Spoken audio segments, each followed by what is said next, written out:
Hi, crafty friends. It's Audra Monk, the Crafty Yogi, and welcome to the Crafty Corner. Today, we are going to make a fun fold or a card that has action. And this card, I had never seen it before, but I saw it on a site and I went and checked out the lady, and I'll tell you about that in a moment, but it's called a wiper card. Watch this. You pull the top and the bottom. Woo! It says, "It's your birthday. Let's eat cake." Is that not the coolest? Open and close. And then I would write the greeting and the note to the person I'm giving it to on the back. So there you go, a wiper card, because it's like a little windshield wiper. Okay, so it's decorated with a couple things. I use Celebration Time, which is super cute, and the main thing I adore about this, I do like all the greetings, but I adore the matching framelit. I like this part. Look. Isn't that the cutest thing ever? It cuts out your cake. See? Look at the little cake. Isn't that cute? I love that part. That's my favorite part. Okay. The second thing I used on this card is this is the Hello Lovely DSP. So those are the two main products there. But let's get down to making the card. All right. So what you're going to need is 2 pieces of cardstock, whatever color you want your base to be. And I used Whisper White here. And I will say the Whisper White is holding up pretty well. So I think that works fine, but you need 2 pieces cut at 4 1/4 by 8 1/2. 4 1/4 by 8 1/2. All right, and we're gonna score these at 1 1/2 and 3. So I'm gonna bring in my scoreboard, and I will have all of this in the notes in this in the blog post. So if you need more details, look there, or if you're on the blog, look there. So we're gonna score it at 1 1/2 and 3. Okay, we're going to do that twice, but I went ahead and did the second one. All right, the next piece you need to make your card is a small piece of cardstock, same color as your base, and this is 1 1/2 by 3. And we're going to score this, but we're going to do it a little bit differently. So you're actually done with the scoreboard, so you can get rid of that. Okay, so this we're going to score a little bit differently. Oh, let me see if I can get my grid paper so I can do it. Okay, so what we're going to do, I'm going to use my grid paper as my ruler because I actually need to use the ruler too. We need a diagonal line, and this is what makes the magic. So you need it at halfway. So I'm going to put one edge of my ruler at 1 1/2, and the other edge of my ruler is going to come to the point. And then I'm just going to take my bone folder. You could probably use the stylus from your scoreboard too. And I'm going to go over that a couple times. And that's going to make a little crease. And then I'm going to fold it and burnish it. Good, I got it pretty even. And I'm going to go ahead and do it both ways. See if I can get that all the way over there. I was a little hair off, but yeah, there we go. And I'm going to burnish that here. Okay, so you need that piece, and that is your magic part. Okay, so you need the base and this. Okay, so let's put the base together. So you're gonna fold, and let me slide this back up so I know where to be. There we go. Okay, so you're gonna fold and burnish your creases here. And I'm gonna do it on this one. Okay, then next you need some tear tape, or you probably could use fast fuse maybe, but I'm gonna go ahead and do the tear tape. And what you need to check is that it's at opposites. So see, if I have opposites, then it opens full and it closes. So I just do them both, and then I flip one over and I get it there. And what is not even on this? There we go. And apparently I can't cut paper very even, but you know what? It works. Okay, so next what we need is some adhesive. So I'm going to take one away. I'm going to put adhesive here and adhesive here, because that is where I'm going to attach it at. And I'm just going to put it along the edge and tear it off. And then I'm going to do the same thing on this edge.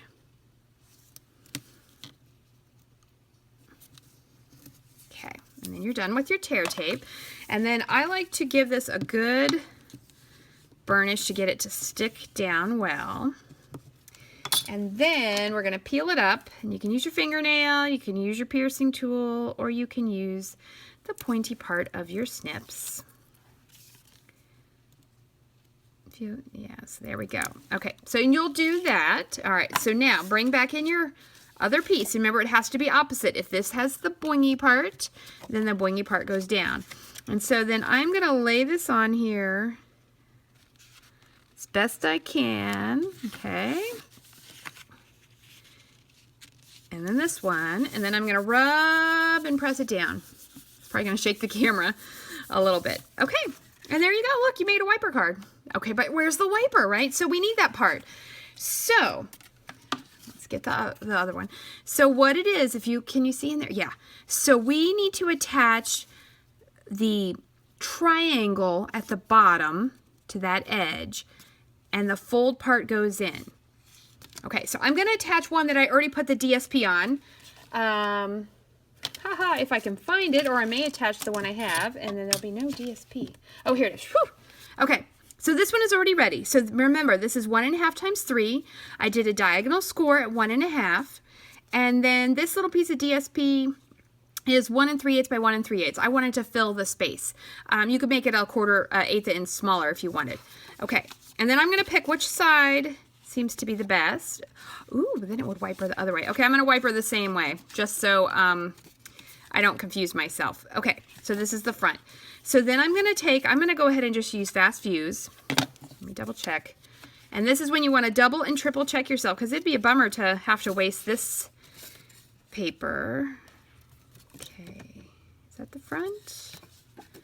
No, that's the front. Okay, and this is the side. All right, so then I look in and I see that it's going to go this way. Yeah, so I want to attach that triangle. Okay, and I want to attach it so it comes up like that. All right, so put some fast fuse on there, and you might want to double and triple check that part yourself.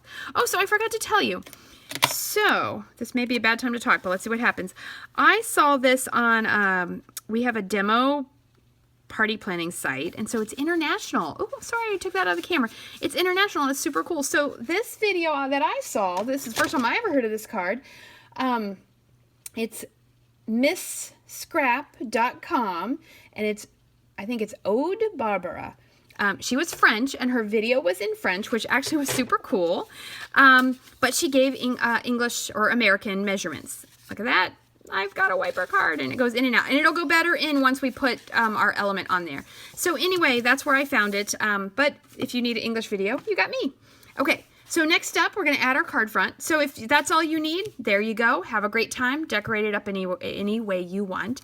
If you want to see how I decorated it, keep watching. Look at that. I made that card in 7 minutes. Okay, so next we need twine. This is 16 inches of our pool party twine. So I did pool party base here at 4 5 1/4. The DSP is 3 3/4 by 5. And then I want to tie this twine around.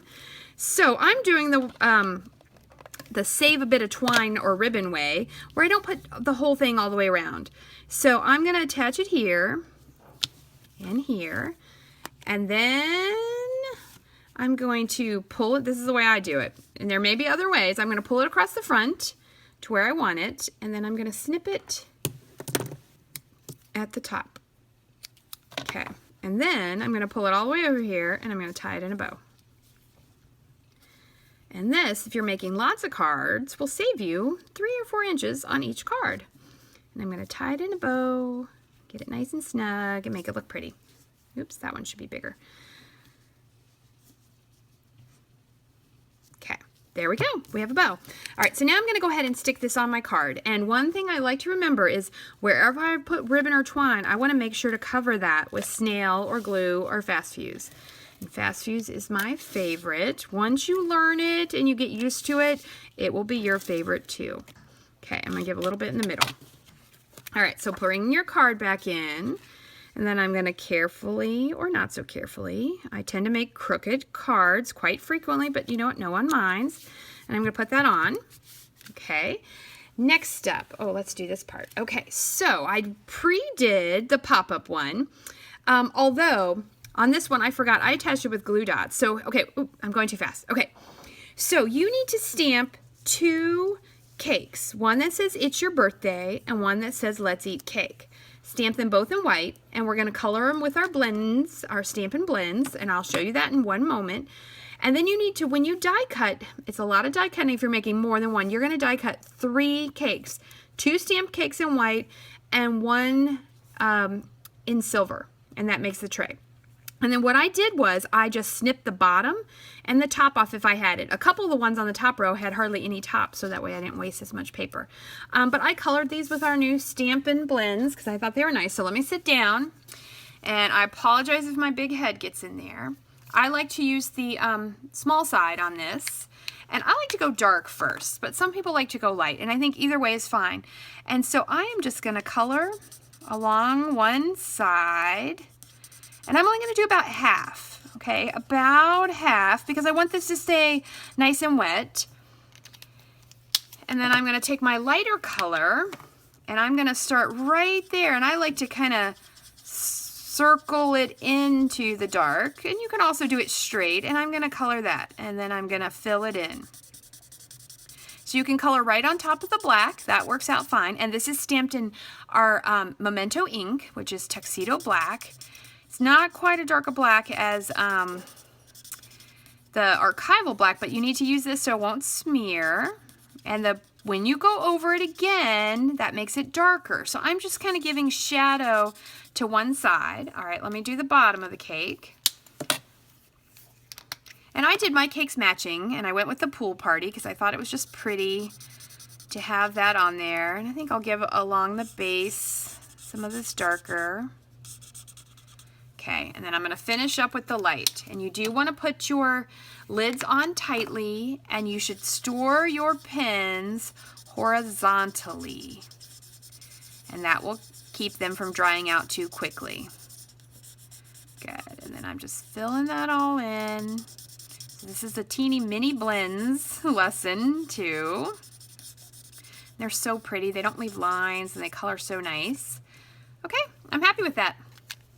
All right, let's go back to fixing the card up. Okay, so now I have my cakes. So on the front, I am going to snail down my circle.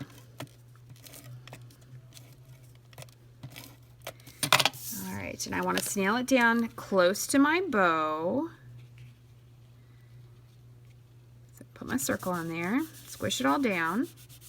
All right, and then the bottom one is the It's Your Birthday cake. See if I can get it up here. And I'm going to use some dimensionals. I'm running way low on dimensionals. I've just ordered some, so I'm using the bits. You should always use up all of your dimensionals. They work just as well. No one knows what it looks like under the bottom.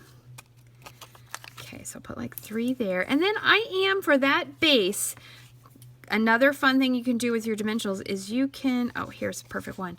I'm going to cut a little tiny strip, and there's a little nub on that, so I'm going to cut that off. That I'm not going to use. It can go wherever it went. And I'm going to put this little piece on my base. Okay. Then you're going to peel it off.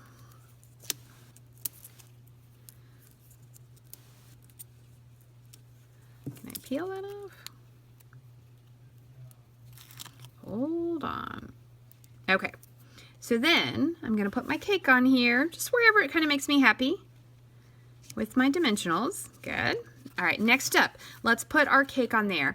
So as I was saying before, on my sample, if you can see it, I put the dimensionals, there we go, between the cake and the silver stand. I forgot on this one, and I attached it with glue dots, and that is totally fine.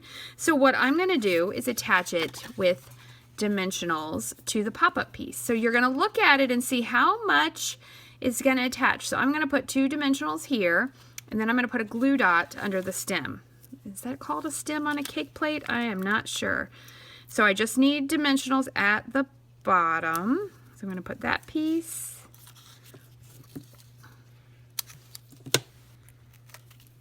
And that piece. Okay.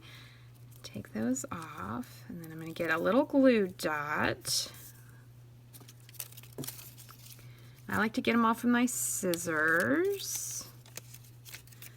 Okay, so get my glue dot, and then I'm going to put it on the stem and kind of squish it up there so we won't see it from the front. Okay, now card comes back in. All right, so I'm going to line that up right with the bottom of my DSP pretty much and hook that on. Okay, and there. Where is it? There you go. You see that? And then, oh, I gotta finish it off. You gotta have a little glitter on a sparkly cake. Oh, I almost forgot. Hold your horses, Audra. All right, so I gotta decorate this little part because when it opens, you see this part too. So I just did, what are these? These are 1 1/4 by 4 in Pool Party, and then they're 1 by 3 3/4. So I am going to put those on. I think anybody would like to receive this card, and you could do it with so many different elements. You know, something not too big. You do got to remember it has to be able to fold into the card. And her example that I saw, it was a Halloween card, and it was really cute. A little pumpkin popped up. Okay, so that part, and then we will finish ourselves off with a couple rhinestones. So another quick lesson in rhinestones. I like to use the tip of my snips, and I'm going to put 3 of these on here. They can be different sizes.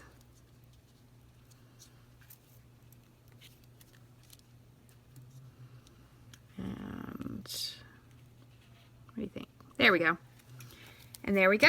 There is our card all ready to go out in the mail. And I'm pretty sure 1 stamp should do this. You know, if you have extra or those in-between stamps, you may want to put it on there, but a wiper card. So thank you so much for stopping by. Stay crafty.